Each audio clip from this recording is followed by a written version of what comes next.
Un abrazo gigante a todos, todas quienes pasan por estos lares. Yo soy Tomás Castaño y este es el canal de Teo Cotidiana. Hace unos días me mandaron una imagen, querían que les contestara. Una amiga quería que le hablara acerca de los puntos que hay en esa imagen. Entonces decidí que la respuesta se la iba a dar a través de este video, porque creo que es un tema que nos concierne. Creo que nos parecería interesante. Por aquí está la imagen. Es un... Um, no es una oveja, sino como una cabra. Y está ahí vestida muy parchada, muy hipster la cabra. Y dice el título: 7 frases típicas de un cristiano progre. Está muy bien diseñado. Y es un tipo de imágenes que yo empecé a ver mucho a comienzos de año.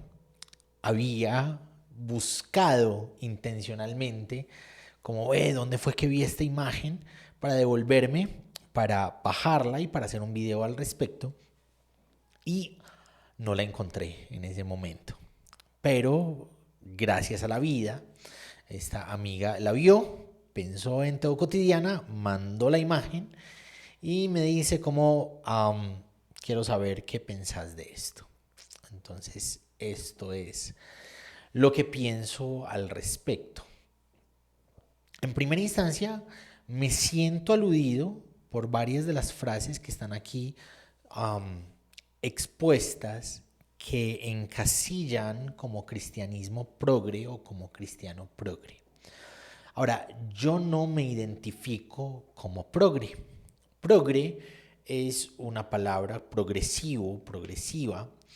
Es una palabra con la que se ha enmarcado, sobre todo desde afuera, a un cierto tipo de cristianismo que cree un cierto tipo de cosas muy similares, semejantes, no del todo iguales a las políticas o las corrientes políticas progresivas. Pero noto que al igual que liberal, al igual que liberal, progre, no se me ocurre ninguna otra. Son como marcos externos, categorías externas con las que se señala a una persona con la que no se está de acuerdo y que la segrega del grupo. Es una forma como desde afuera se busca clasificar a un grupo de creencias o un grupo de personas que tienen esas creencias como quienes no son, los que están por fuera. Nosotros somos los de la sana doctrina, ellos son los liberales. Nosotros somos los de la sana doctrina y ellos son los progres. Entonces suele ser una palabra que se usa para separar. Ellos no son, ellos no pertenecen a esto que sí es.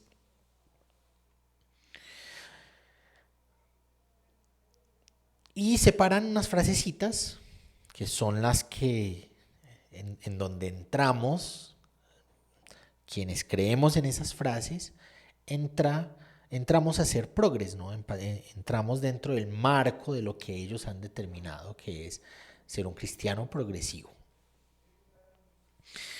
La primera frase es: la Biblia contiene, y está ahí marcadito con rojo, hay un highlight, hay un resalto en rojo, contiene la palabra de Dios. Además, es un libro humano. A mí me parece muy interesante que simplemente se está buscando generar una categoría.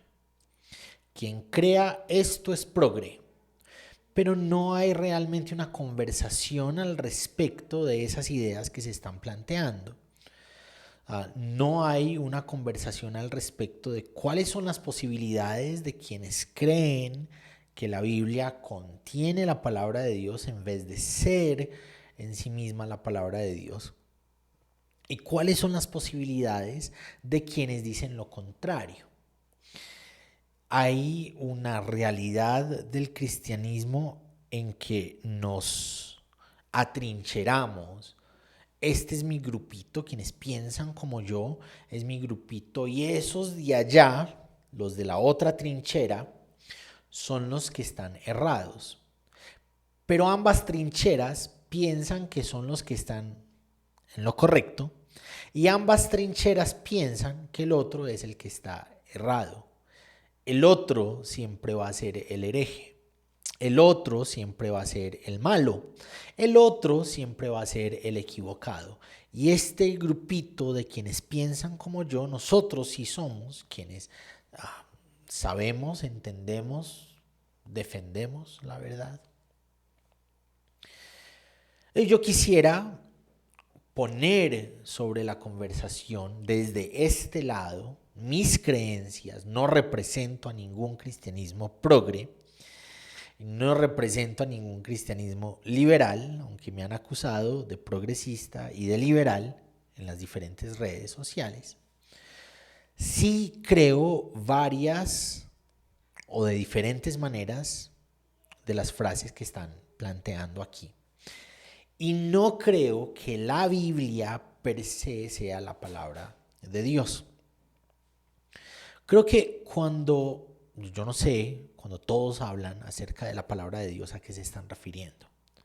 Cuando yo hablo de la palabra de Dios, me estoy refiriendo a el mismo davar, el concepto hebreo davar, que representa la exteriorización del pensamiento divino, de las emociones divinas y la acción de Dios. La misma palabra por la que fueron creadas todas las cosas. Y en el Nuevo Testamento, haciendo un paralelismo con el discurso de la creación, la comunidad juánica va a decir que en el principio era el Logos, y el Logos era con Dios, y el Logos era Dios. Logos aparece como, podría ser una transliteración de la palabra davar, pensando en ese relato de los comienzos y planteando a Jesús como el comienzo de la nueva creación. Entonces, ese logos por el cual fueron creadas todas las cosas viene a ser Jesús. La comunidad entiende que la misma palabra por la que fueron creadas los cielos y la tierra es encarnada, es materializada en la persona de Jesús. Ahora, yo no creo que la Biblia sea la palabra por la que fueron creadas todas las cosas. La Biblia contiene experiencias sociales, experiencias que entre otras cosas son dinámicas, son cambiantes, son heterogéneas, dependiendo del lugar, dependiendo de las coordenadas espaciotemporales. No creo que la Biblia y esas experiencias que son humanas, la Biblia tiene poesía a partir de experiencias comunitarias humanas. La Biblia tiene alusiones a la historia a partir de la experiencia social, comunitaria, humana, que sí nos permiten, sin duda, sin duda no, con dudas, porque se vale dudar, se vale cuestionar, se vale creer diferente. Con duda, la palabra, la escritura, mejor, parte de la inspiración divina. El asunto es, ¿qué es inspiración divina? Inspiración divina nunca pretendió significar literalismo incuestionable. Inspiración divina nunca pretendió denotar que había alguien desde la divinidad, intentando dictar cuáles eran las palabras que se iban a escribir en la Biblia. Inspiración divina, desde donde yo la leo, significa que Dios ocurría en las historias, en medio de las historias que se estaban contando desde las experiencias sociales comunitarias humanas, de quienes plantean esas historias. Inspiración divina desde aquí significa que podemos encontrar la vida de Dios ocurriendo en medio de esos relatos. Y por lo tanto podemos encontrar enseñanzas de esos relatos para nuestras propias experiencias de lo divino.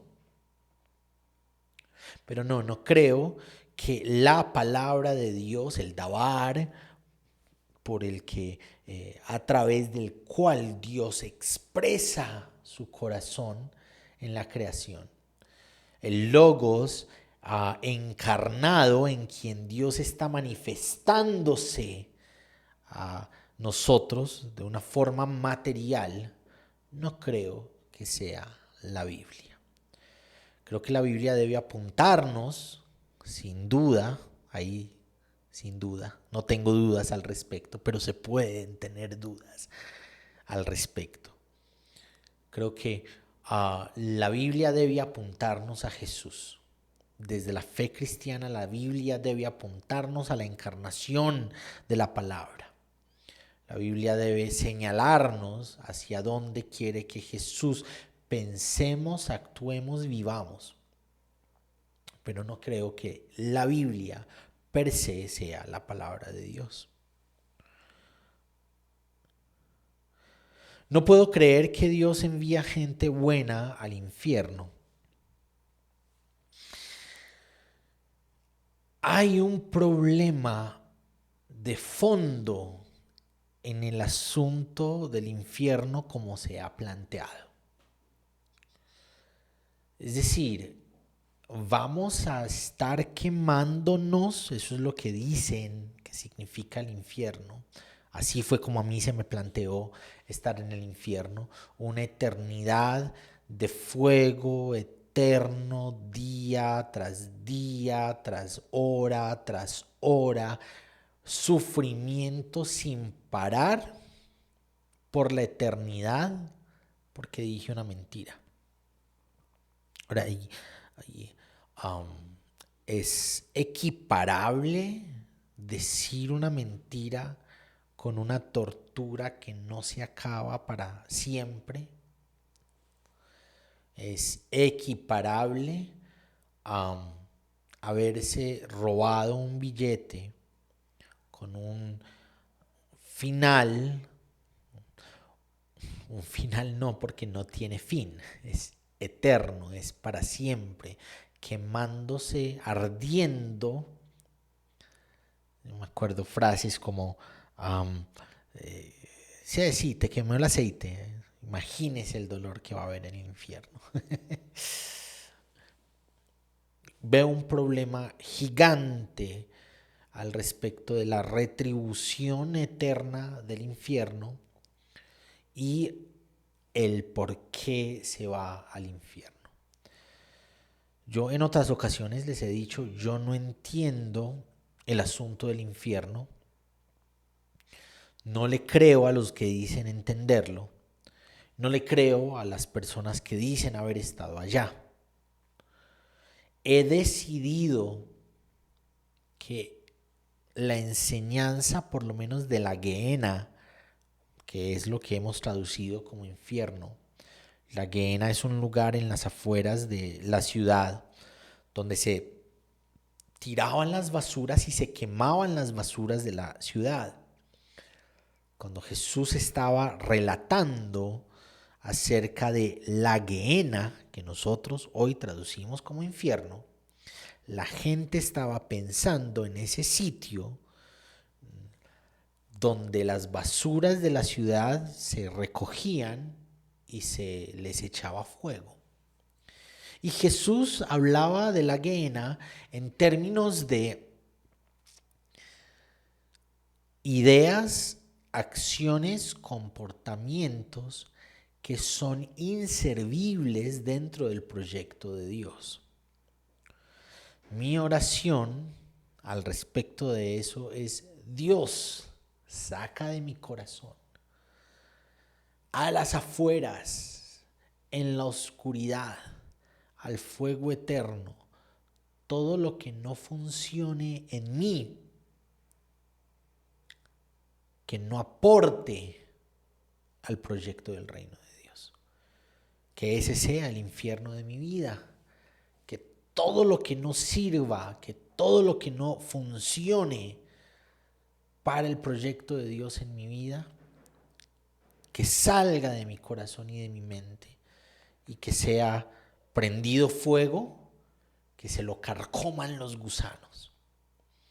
Ahora, estoy seguro de que si mi actitud hoy es vivir a Jesús, vivir el proyecto del reino de Dios, seguir caminando en torno a lo que enseña la buena noticia del Evangelio, si mi actitud es sacar constantemente de mi corazón y de mi mente hacia la Gehenna todo lo que no funcione, o permitir que Dios saque desde mi corazón y desde mi mente todo lo que no funcione, que lo queme constantemente, para siempre. Estoy convencido de que si esa es la actitud constante, al final, sea lo que sea, vamos a disfrutar el bienestar que Dios ha soñado para nosotros para siempre. La posición de la Iglesia sobre la sexualidad es arcaica y debe actualizarse. Hay un libro que se llama Historia de la sexualidad en el cristianismo. No es cristiano el autor, pero sí seguimos sosteniendo ideas medievales de la sexualidad.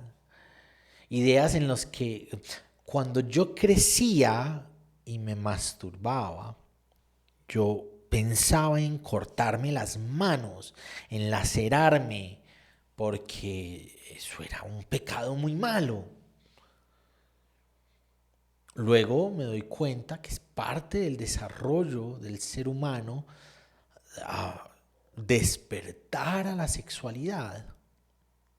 Es parte del desarrollo del ser humano que en algún momento yo paro un momentico.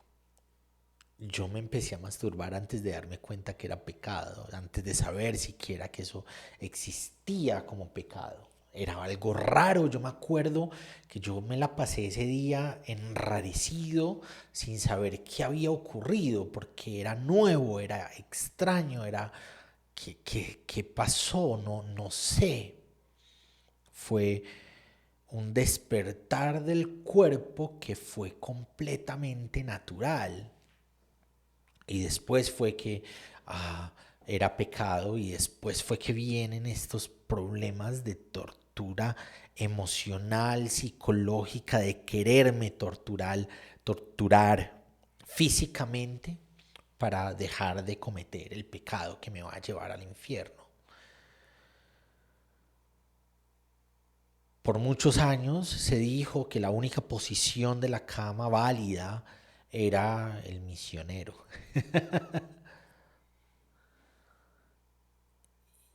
Ninguna otra posición de la cama debía existir entre los cristianos porque era abominable. Yo sí creo que eso es arcaico. Y creo que la Biblia nos muestra otras posibilidades del cuerpo y del placer. Cantar de los Cantares es un libro de poemas eróticos, es un libro de poemas sexuales, es un libro que permite la exploración y está describiendo zonas erógenas, está sacando el hecho de tener sexo de la penetración solamente. Está envolviendo todo el juego sexual con el cuerpo y el cuello y los senos y la piel se está recorriendo y se están usando los dedos y mi amado metió sus dedos en la cerradura, que es un eufemismo para hueco, para hoyo, metió sus dedos en el hoyo y me estremecí. Hay un juego que está ocurriendo y sí es arcaico como se ha planteado la sexualidad, es que nuestra forma de hablar del sexo, por ejemplo, por muchos años fue al respecto de las vergüenzas, y verga es un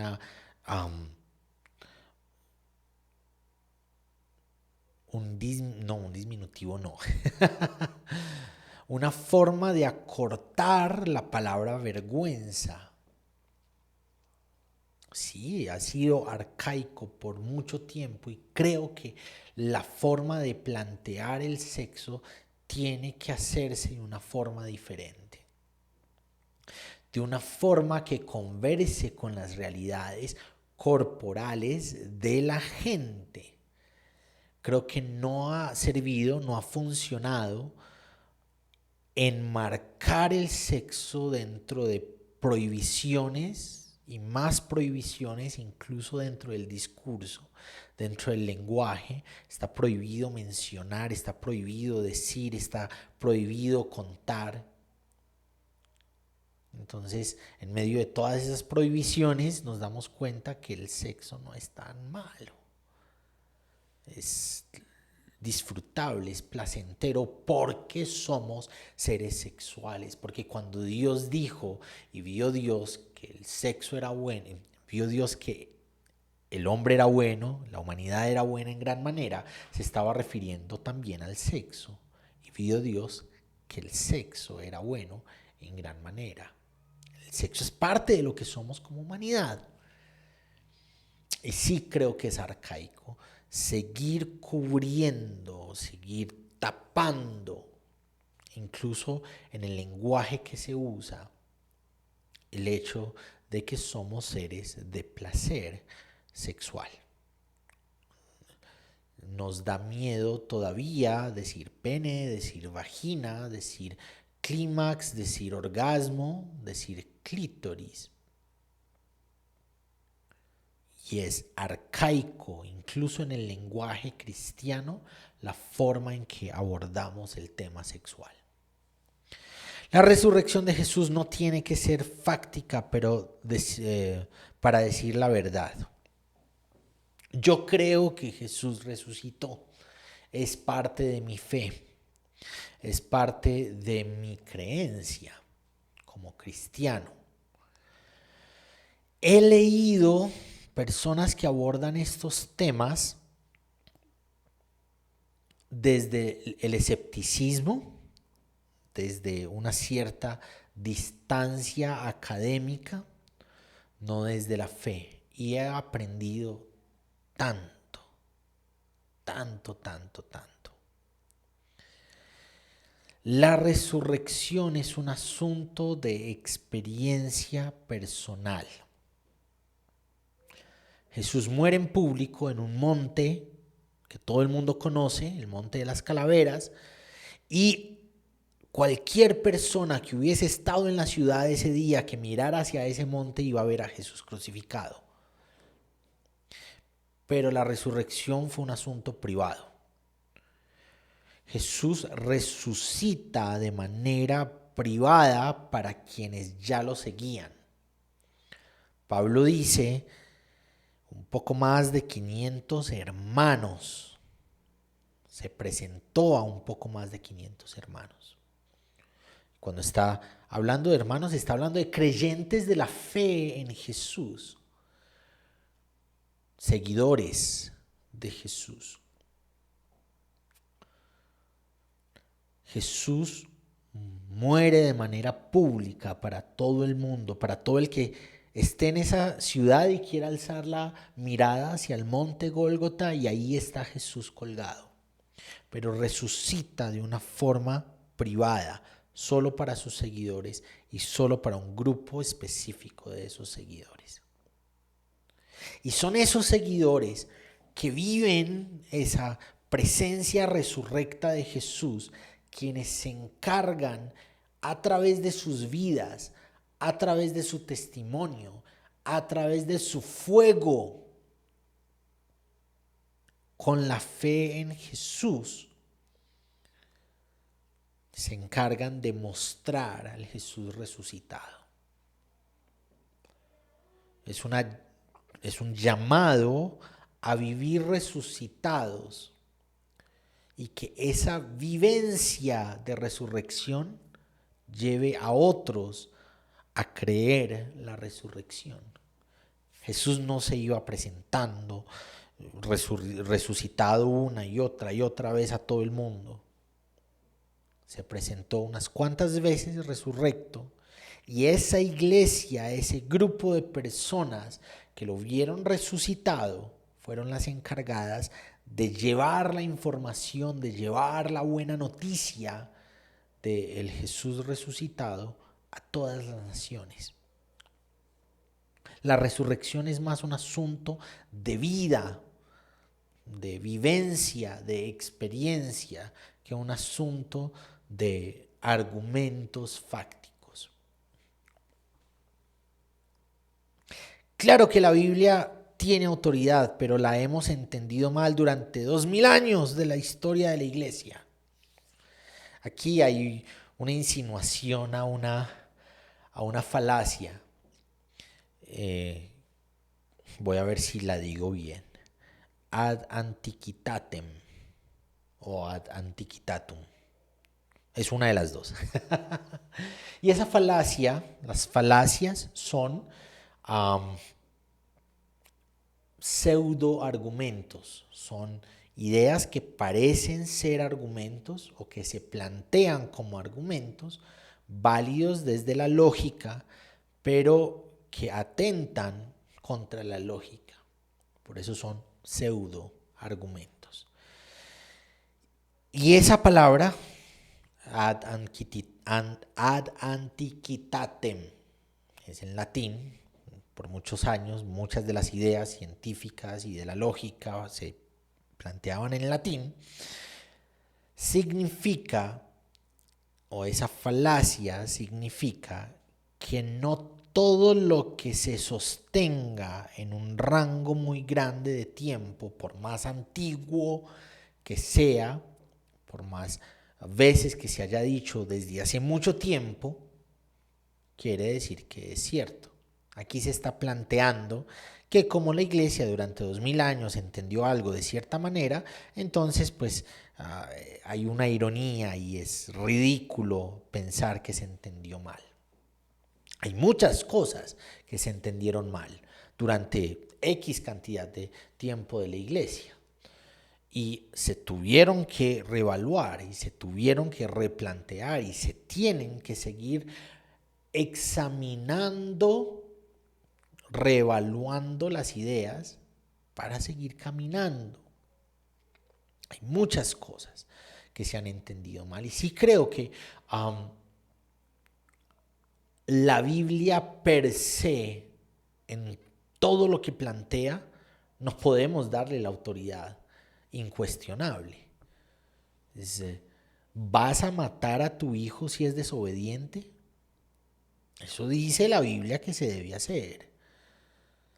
La Biblia dice que no se deben motilar las patillas, no se pueden motilar en derredor, dice.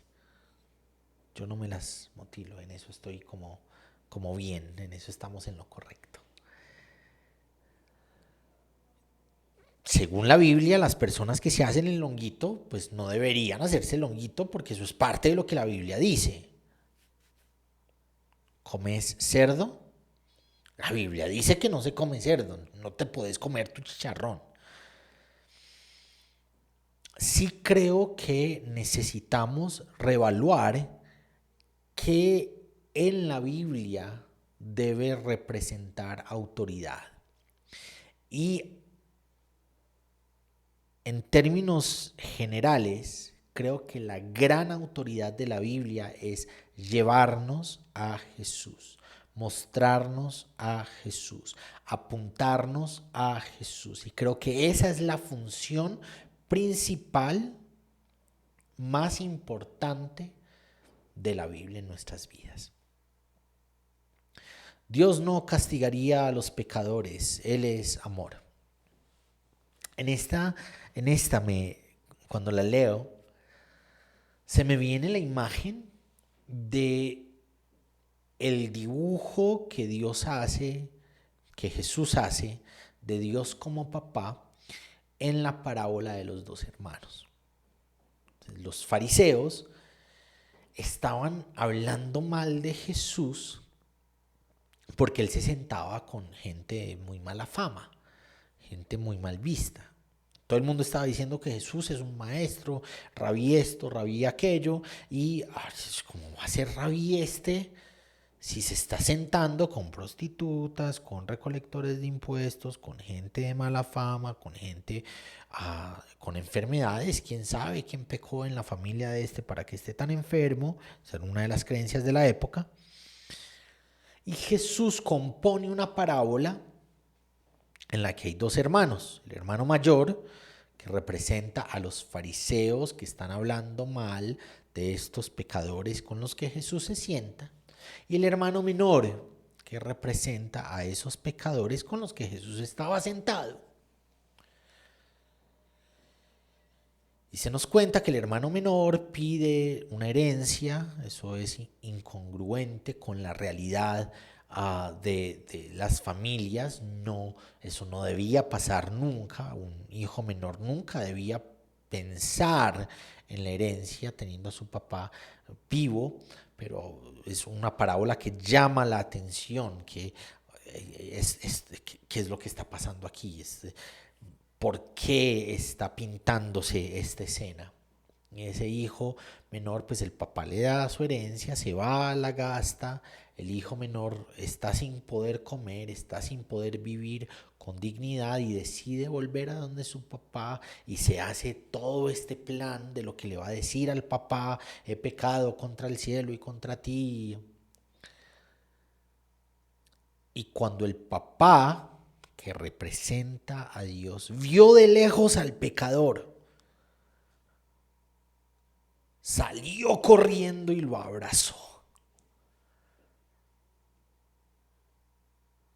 La intención de Dios como papá constantemente es perdonar al pecador.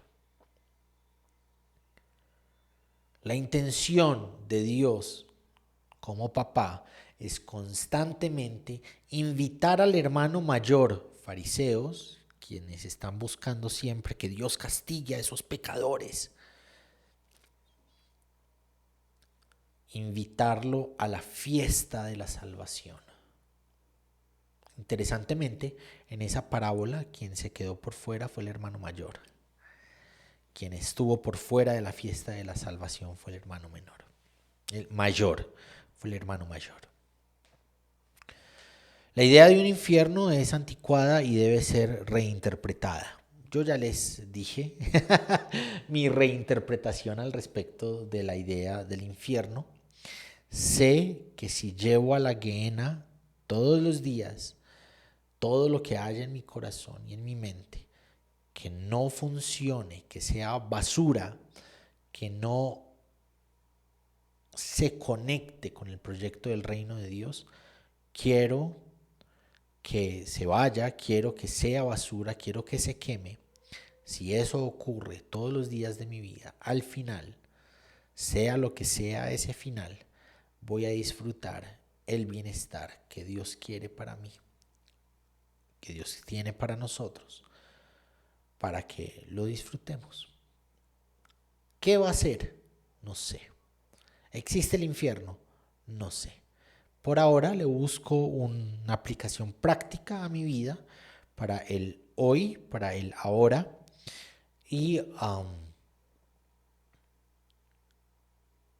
intencionalmente busco tirar a la guena, tirar al basurero, a las afueras del corazón, a las afueras de la mente, a las afueras de mi vida, todo lo que no funcione dentro del reino de Dios. Un abrazo gigante, me alegra mucho que hayan llegado hasta este punto. Esto es Teo Cotidiana y nos volveremos a ver.